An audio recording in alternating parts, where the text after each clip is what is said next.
Assalamu alaikum wa rahmatullahi wa barakatuh, and welcome to this episode of Sharia Intelligence, where we are looking in this series at the Islamic legal maxims or Islamic legal philosophy, usually referred to as the Qawaid al-Fiqhiyah. I am your host, Muhammad Nuruddin Lemu, and with me to discuss these issues are two of our distinguished guests and facilitators with the Da'wah Institute, Brother Nasir Bello and Ibrahim Bello. You're both most welcome. Assalamu alaikum. Alaikum salam. Thank you very much. I'd like to start with Malam Ibrahim Bello, particularly on the second of these legal maxims, at least the second, the way we have ordered them. Al-yaqeen la yazulu bishak, that certainty is not overruled by doubt. What exactly does this maxim mean? What are the implications? What values does it promote, and how has it been understood in the life of the Prophet and the companions? Now, al-yaqeen la yazulu bishak as a maxim in Islamic jurisprudence is all saying, trust your reasoning, and the reasoning should guide your decisions. You are not saying reasoning supersedes revelation, but revelation also aids your reasoning, but you need reasoning to get it clearer, particularly when you were not there at the time of the revelation. There will be a gap of context, a clarity, clarification, and a number of things. So simply put, وَلَا تَقَفُ مَا لَيْسَ لَكَ بِهِ عِلْمٍ, as Allah says in Surah Al-Isra. Do not follow what you are not sure of. So in line with this, you need to be more sure, or you just need to be sure to start with. And the more sure, the better. The essence of Prophet Ibrahim, for instance, asking God, like Arini kayfa tuhyil mauta, is to clear doubts. Okay? And Allah did not condemn him, and Allah actually put him through. So this issue of al-yaqeen la yazulu bishak is very, very classic, because it calls to inquiry. Like nothing cannot be probed. Nothing cannot be subjected to review, to check the history, to check the authority, to check whether we are still on the right track. And it's not in any way undermining the authority of any scholar. It's just telling you that make sure you are sure of what you do. Evidence-based. Evidence-based. Yeah, because particularly if you have to say you're submitting to God or the will of God, number one, you have to be very sure God really says that. That is one. Number two, on our decisions and interpretations, the more certain we are, the better. And so in line with this, you can't treat an evidence that you have a very clear-cut certainty as secondary to what is less certain, or maybe what is just presumptive, what is just maybe. You can have a classical text of Quran, clear, and it's an opinion of a scholar that is based on other secondary tools when he has not had access to Quran verses or information. God will forgive him. He's done his best. But what? You have seen the truth. So it's like just telling you that don't be a blind follower. However respected a scholar is, however respected an authority is, once you get something that you are crystal clear, please, you have to go with it. This is the law of nature. And so our evidence in rulings in Sharia, in medicine, in all aspects of life, and you can see it in reality. That even in medicine, there's what we call empirical diagnosis. Doctors will just do some diagnosis and they will prescribe some antibiotics, some of these. But once you have a microscopy culture and sensitivity result, and it shows that the microorganism isolated was actually sensitive to a particular, they will just trash all of that. That's why there are, and sometimes in medicine, they do it in multiple ways.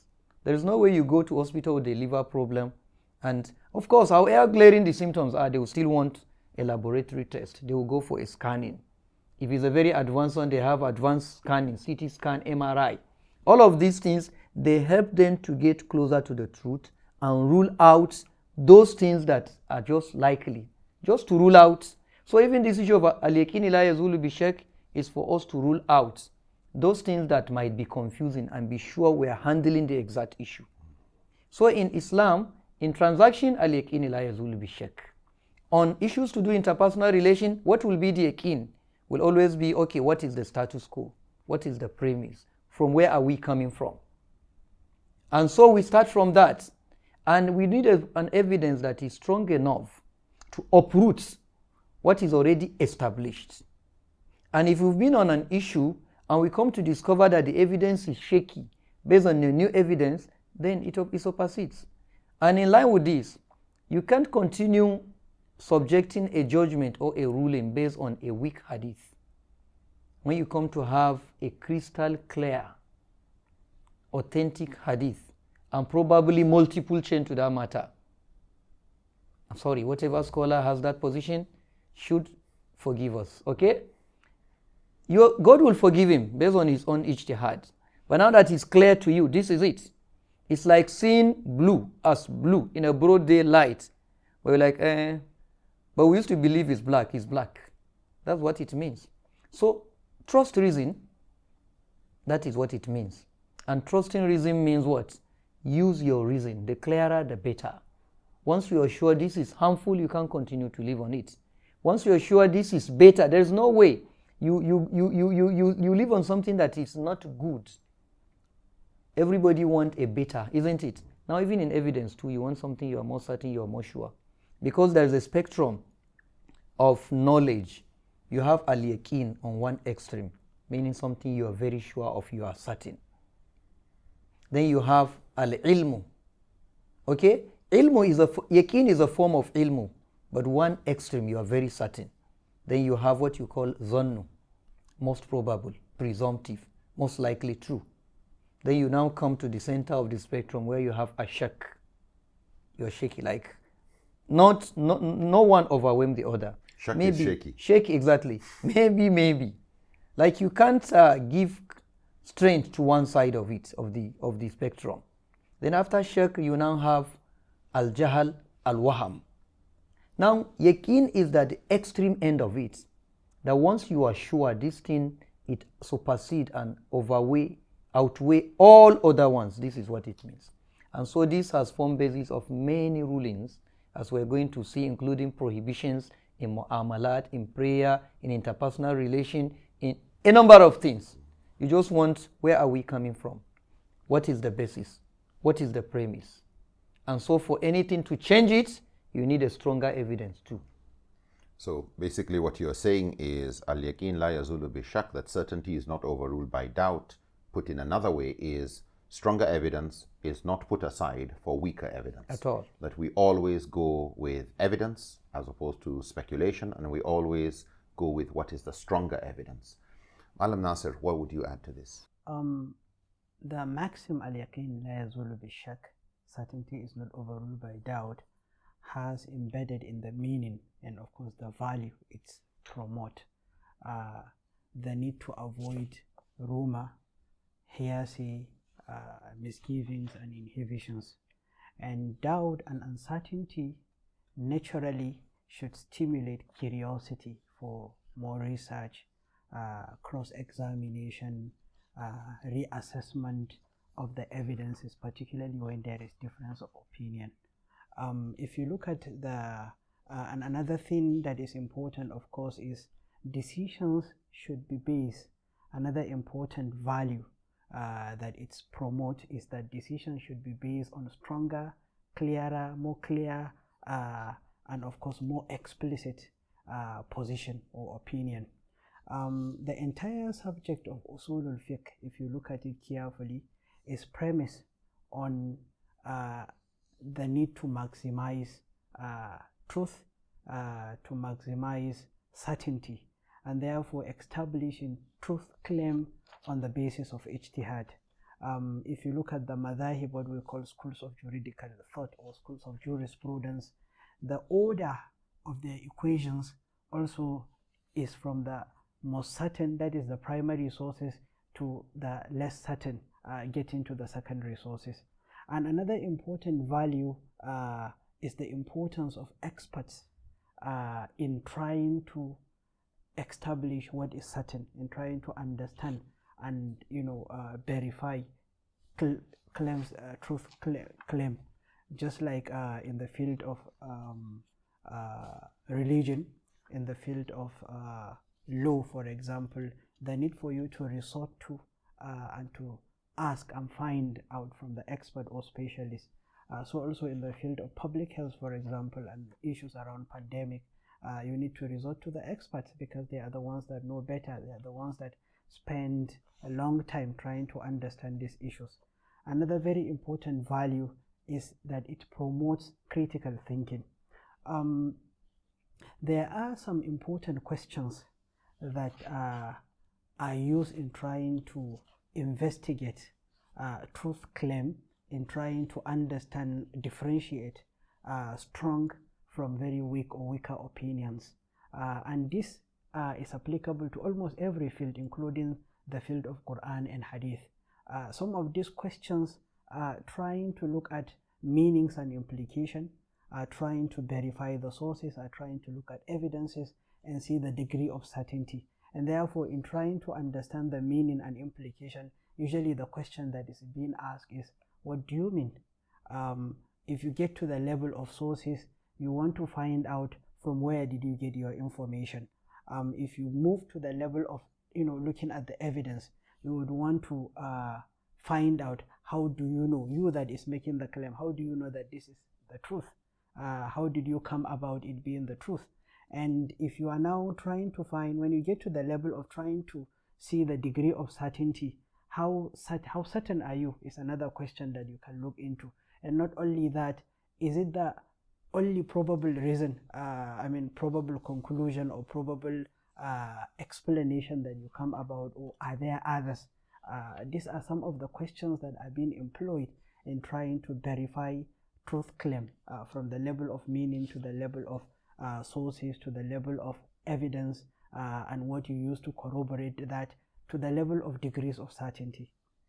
You've touched on some very interesting points, especially these last points you've touched on, which I think apply to everybody, and probably this is the nature of the maxim, certainty is not overruled by doubt, that it promotes finding truth, verification, considering, weighing evidence. And as the 4 questions you put, where do you get your information from?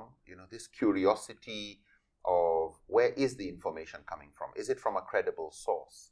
What exactly even are you saying? What does it mean? How do you know it is true? What's the evidence for it? Not just where it's coming from, but what's the evidence for it? Is it corroborated by any? And how certain are you of the evidence? So I think these are tools of investigation, tools of critical thinking that are important, whether it's social media, messages that we hear, information in books, a statement by a scholar, a statement by anybody about anything. This maxim pushes us in the direction of stronger evidence. And I think there are many professionals who work in the field of statistics, in surveys, in research, in forensics. These are all fields that help in impact assessment, help people become more certain and move away from superstition and more doubt to greater certainty and evidence that is more reliable.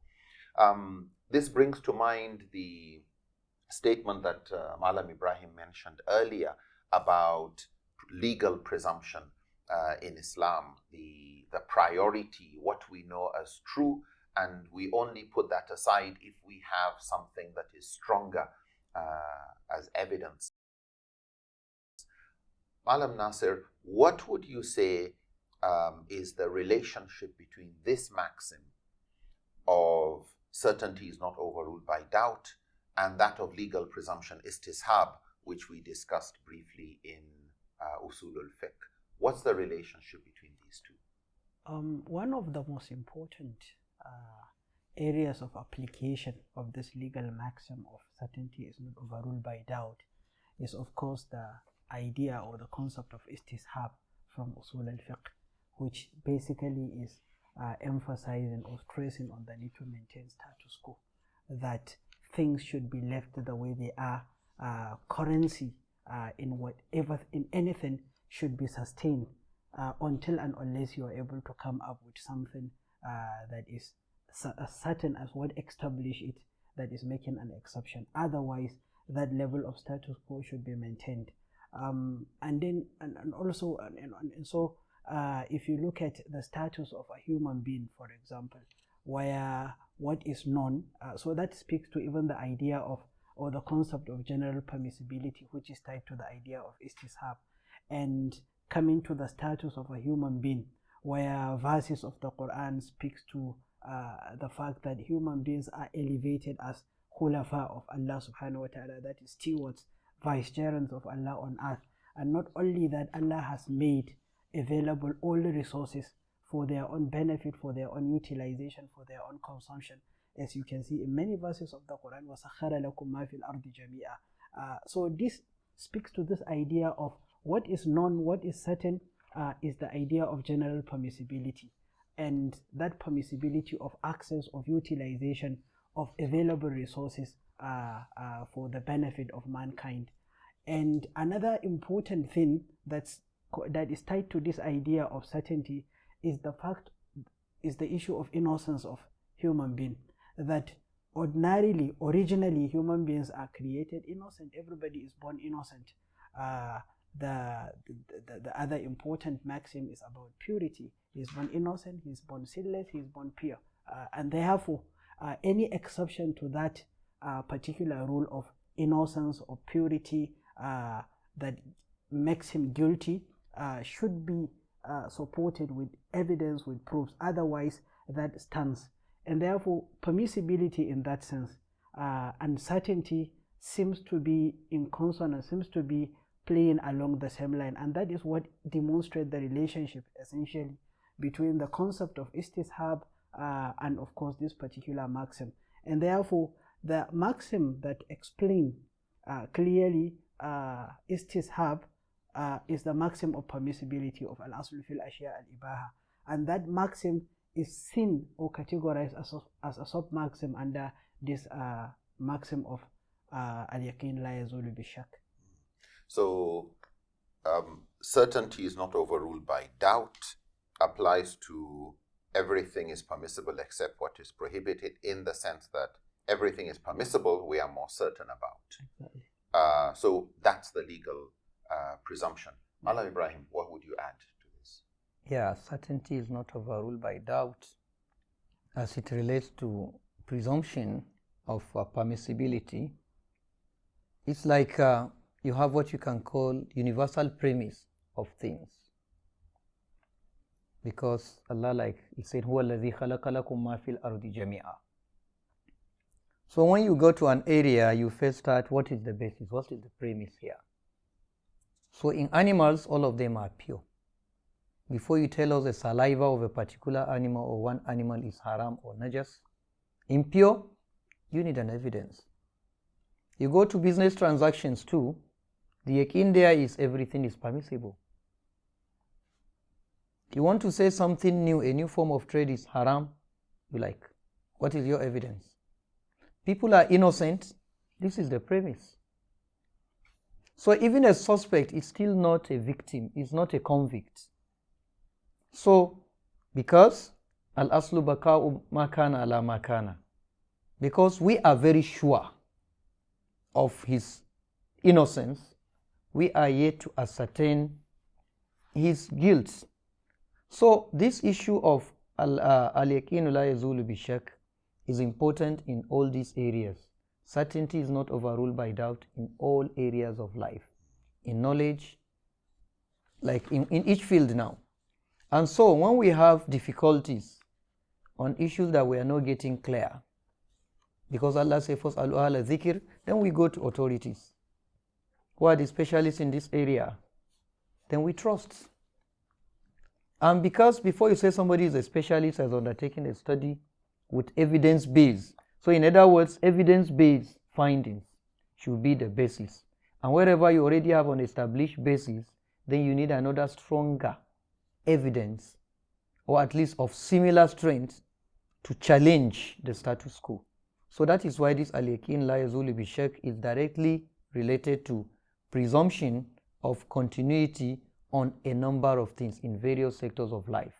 It is easier when Allah subhanahu wa ta'ala come to outline prohibition of food to just say innama. You see where Allah, how Allah use it in Arabic. When you say innama lil hasr wal qasr, just only. Why? Because the presumed norm there is everything is permissible. Definitely, yes, sir.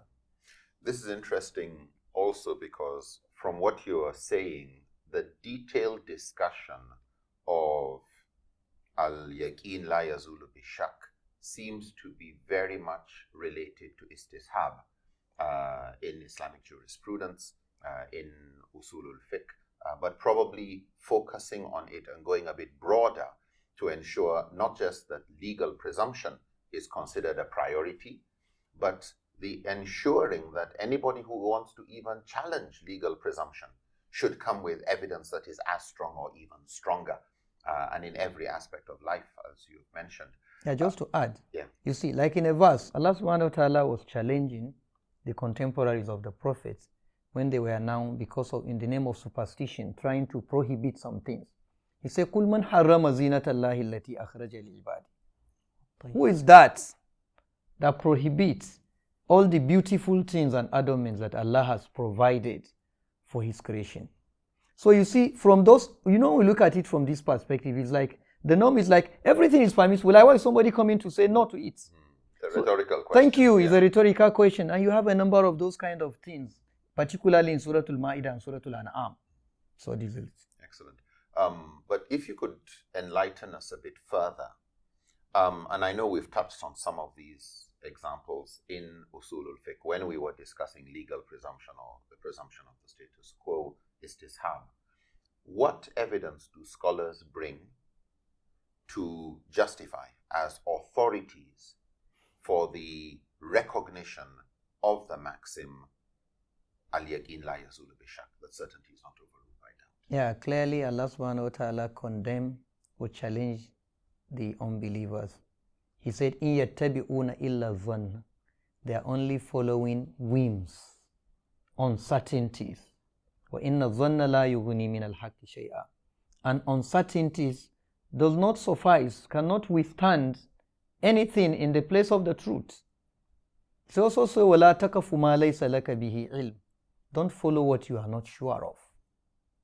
And I say, when we are not sure, first alu ahala dhikri. So you have a number of verses like this. And when it comes to, premise of presumptive permissibility, like I said, Allah asked the unbelievers, particularly the mushrikun, that man harrama zinat Allah. Who is that? That prohibits the beautiful things of Allah. But not only that, he said, "Huwa alladhi khalaqa lakum ma fil ardi jami'a." He created all that is in the heavens and the earth for you, for your benefit. Meaning, for you to use. When Allah put Adam and Hawa in the Garden of Paradise, He told them, "Kulu, yani min haragadan haythu shi'tum." Eat as you will, do as you will, but just exception. Wala takarab, like just. So all of these and many other verses are telling you that the norm is al-yaqin la yazulu bi-shak. The Prophet ﷺ will also say, "Da'ma yuribuk ila ma la yuribuk."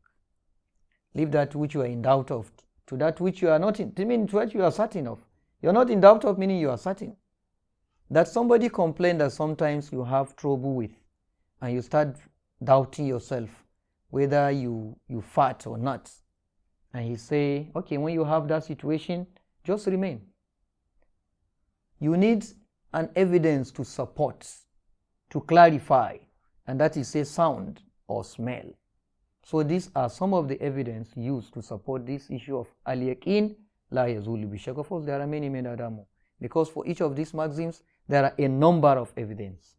And, just that hadith you are bringing, that it's not enough to simply say, I know I did ablution, but I'm not sure if I just spoiled it or not. That you cannot allow the certainty that you performed ablution to be overruled by maybe doubt. And what you're saying is the hadith is saying you have to verify. You need certainty. Either you heard you had farted, you heard the sound, or you smelt. So in other words, it is that certainty that makes you say, yes, I definitely spoiled or broke my ablution. Malam Nasir, what would you add as evidence that's used by scholars to justify? He has brought the hadith, which is more a paraphrasing, so to speak, where the Prophet said, leave what you are in doubt of for what you are sure, which is a little like saying, do not let doubt override certainty. So we've got this hadith as a paraphrasing, actually, or let's just say the maxim as a paraphrasing of the hadith. What extra evidence do scholars give? Well, actually, if you look at that particular hadith, basically the point is yaqeen cannot be displaced, can only be displaced by yaqeen. So doubt cannot displace a yaqeen. And therefore, if you are doubting over something, you should leave it to that which you are not doubting.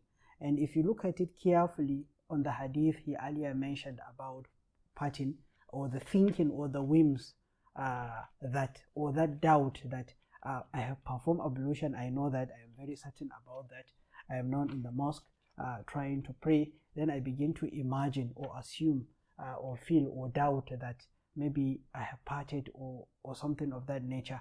That statement of it is only yaqeen that will displace a yaqeen was only greater yaqeen exactly that can displace. Exactly. Yeah. So that comes into play here, because if you smell or if you are able to hear the sound, that is another yaqeen that is now telling you that okay, you are going to it changes you from what you used to know, that okay, you have ablution.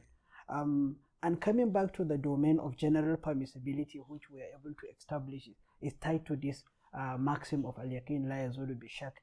You would find a lot of prophetic traditions that speaks to the idea of purity as the default position, permissibility as the default position.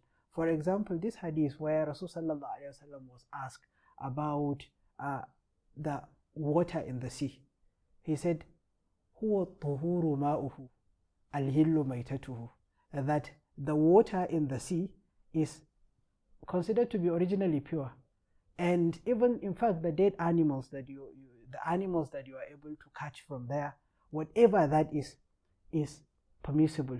So it still goes back to the idea of general permissibility. When the Prophet ﷺ was asked about the issue of where to pray, he said, وَجُئِلَ لِيَ الْأَرْضُ. Part of the things that Allah has granted him was he was allowed to pray anywhere, that the entire world, the entire earth is pure for him and is a masjid that he can pray. So that is why the originality or the default position of permissibility of yaqeen is tied to the idea of purity of almost everything. It tied to the idea of permissibility in consumption of almost everything. It ties to the idea of innocence until proven guilty, and that is why usually priority is given to making a mistake in trying to consider somebody as innocent, whereas he is guilty, as against the opposite, because that is the default position. Guilt is an exception, as we earlier mentioned. This also reminds one of the other piece of evidence where Allah himself would ask, "Qul hatu burhanakum in kuntum sadiqin." Bring your proof if what you are saying is true. That Allah expects that truth would be justified by proof.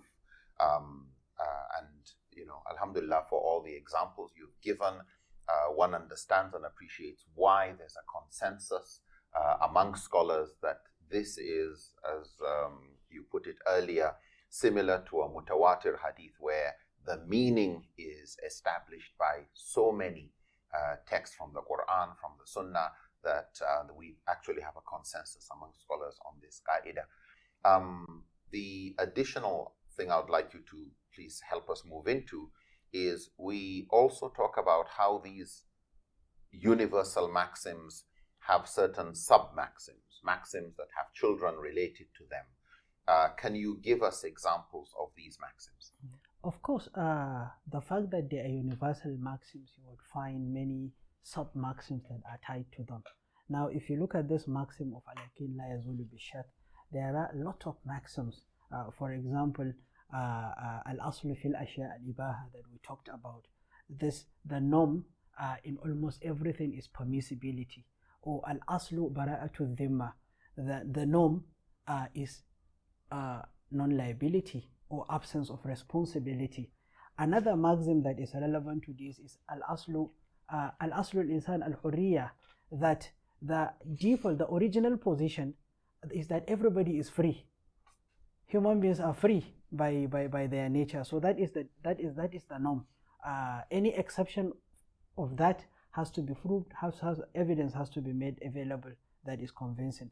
Now, another very important maxim is al-aslu baqa'u ma kana ala ma kan, that status quo remains. That is the norm. Everything, currency has to be accepted. If something is, if for example you keep something here, then the assumption is it stays there until and unless you are the one who displaces it to another place. And therefore, if there is this commitment between spouse of marital relationship, this is something that is known now. So if a claim is made by the wife that he's divorced me, the judge will say, okay, bring your evidence, because al-aslu baqa'u ma kana ala ma kan. And if the husband said, no, I didn't divorce her, the aslu, what used to be the status quo is they were married. And therefore now anything that changed has to be proven. And that is why you will find another important maxim around that al-bayyinatu ala al-mudda'i wal yaminu ala man ankara, that proof lies in the shoulders of the plaintiff. And therefore oath is the responsibility of the person who denies. And another important maxim that is tied to this or related to this is this tudra'ul hududu bi-shubhat, that prescribed punishments are waived by doubt. If there is any doubt, you would find Shariah trying to be very flexible, trying to accommodate. And another very important maxim is this al-hukm lil-ghalib la lil-nadir, that judgment is usually based on the predominant thing, something that is widespread, not the rare occasions of exception or the rare cases. So these are some of the examples of maxims that are categorized under this particular maxim of al-yaqin la yazulu bi-shak.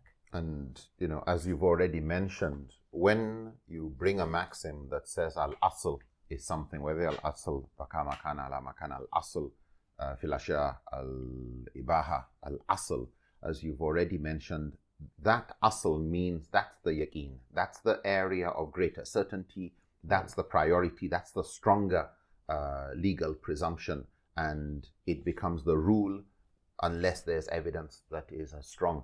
Alam Ibrahim, what other maxims would you consider related to this that you could share with us? Yeah, when you look at this al-asl, part of it is when something is proven harmful, then the norm is it should be prohibited. You don't need a Quranic text. Same thing when people are innocent until proven guilty. People are free of responsibility until otherwise proven. A man is responsible for his word, or guardian, okay, it's responsible for his word. This is the default. So, and a number of these kind of maxims, like in business transactions, credence is given to literal meaning of words originally, meaning interpretations are sent from literal meaning to technical meaning. Of course, you have another one that says that the meaning is considered as a whole, not the individual words. But of course, ordinarily, the beginning is what is the literal meaning. So meaning advance from literal to technical. This is what that means. So these are some of the meanings, because The ideal thing, the norm, the yakin, is that when you say boy, it means boy. So if you have a sentence constructed, you first look at it from its literal meaning.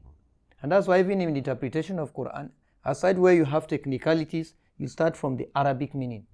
It's when the Arabic meaning cannot go, then you now start looking for majaz and all of those things. So all these qawaids and similar ones actually emanate from this idea of al-yaqin la yazulu bi-shak. Because also when you have a change in the circumstance, definitely there will be a change in the outcome, in the ruling, in the fatwa. Yeah, because it's natural. So these ones are norms, are already established. Like this qawaids, it's telling you that when you have a set of people and they have a sort of like unwritten constitution, which is usually much more understood in the rural areas than even the written one, that things should be taken in that order except proven otherwise. Yes. This is interesting, especially one of the last maxims you mentioned, that there is no denying la yunkar tagir al-fatwa or tagir al-hukum bi tagir al-zaman or tagir al-ahwal. The scholars would actually put it that there is no denying, as if there's a yaqeen around the fact that with change in context, there will be change in rulings. And I think we touched on some of this in discussing usul, where every hukum, every ruling has the ahkam al-wad'iyah around. They have a sabab, they have a shurut, they have mani, they have terms and conditions, and that the moment those situations change, the ruling will change, in addition to whether somebody is moving from a state of comfort to one of haja, of difficulty or dire necessity. Rulings always change, as we've seen among the Sahaba during the time of the Prophet and the companions. Could you, Malam Ibrahim, give us some examples of the application of this maxim to real life? The al-yaqin. This al-yaqin la yazulu bi-shak. The certainty is not overruled by doubt. Where has this maxim been applied, say in contemporary society, to issues? Yeah, when you have issues that you give authority, you give support to the position of specialists and experts on an issue over those that are non-experts. That is one. A research that is based on statistics, scientifically empirical, is much more reliable and trustworthy in taking decisions and making policy, much more than what is just assumption or belief. In medicine also, that orthodox medicine, okay, or whatever you call it, it may be orthodox, let me not be biased, but where you have proof and it's based on diagnostics, is far giving preference over whatever is just assumption. That's what we're used to. Maybe or not. When somebody starts bringing ideas that there are witchcrafts, these things are not real, they are from the shadows.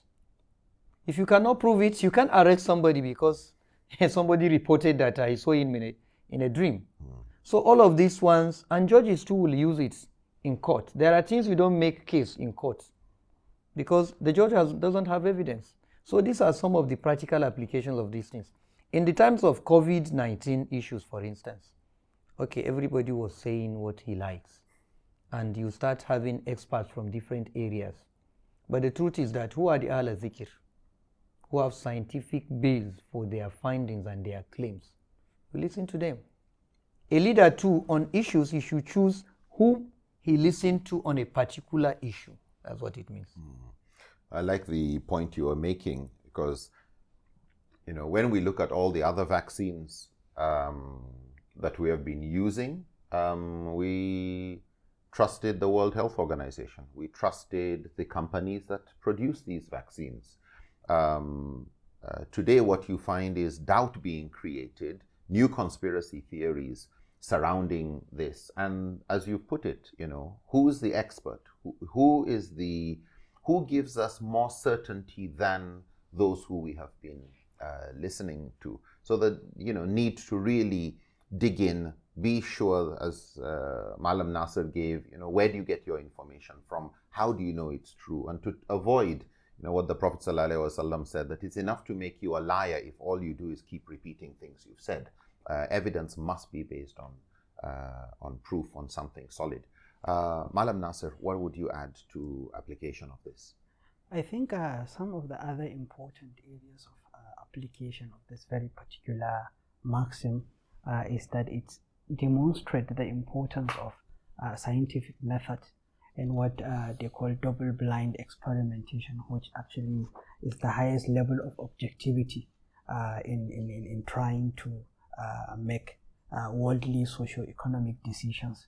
And it also stressed the importance of experts and more empirical data analysis and, of course, data generation ways of, particularly in social science, in trying to measure and assess the level of benefits, the level of harm that could be related to issues around public interest. And it also demonstrates the importance of more empirical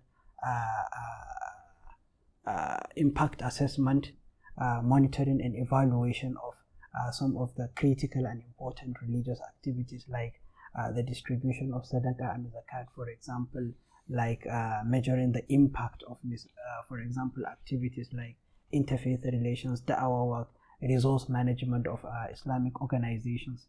And another very important area of application of this very important maxim is the area of measuring,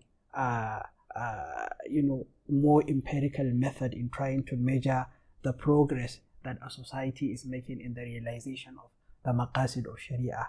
And I think it's also fall into the category of this, trying to look at the discourse around what is the default position on issues around the debate among scholars, legal debate among scholars on the purity of, for example, alcohol, the purity of dog, and the question of dog saliva, the issue of utensils owned by non-Muslims. Since we talk about certainty on things is purity, now how do we clarify these issues, whether the evidence probably to the opposite of that, whether it fits into the level of that yaqeen that will displace that, and situating the whole idea of the maxim of al-yaqeen la yazulu bi-shak in the discourse around the purity or otherwise of these mentioned items or things. Allah knows best. Jazakallahu khairan. I think this maxim puts a responsibility on every expert in every field to ensure that whatever statements are being made about Islam regarding your subject area, to actually ask, is it evidence-based? Is there clear evidence in this area? We find a lot of statements being made by scholars on issues that belong to psychiatry, on issues that forensic evidence would have helped with, the need to ensure that whatever decision we're making, to always bear in mind al-yaqeen la yazulu bi-shak, that where you've got stronger evidence, it is not pushed aside for anything weaker. We'd like to thank all of you for your time and efforts and contributions, and we'll stop there for today. Until next time, inshallah. Assalamu alaikum wa rahmatullahi ta'ala wa barakatuh.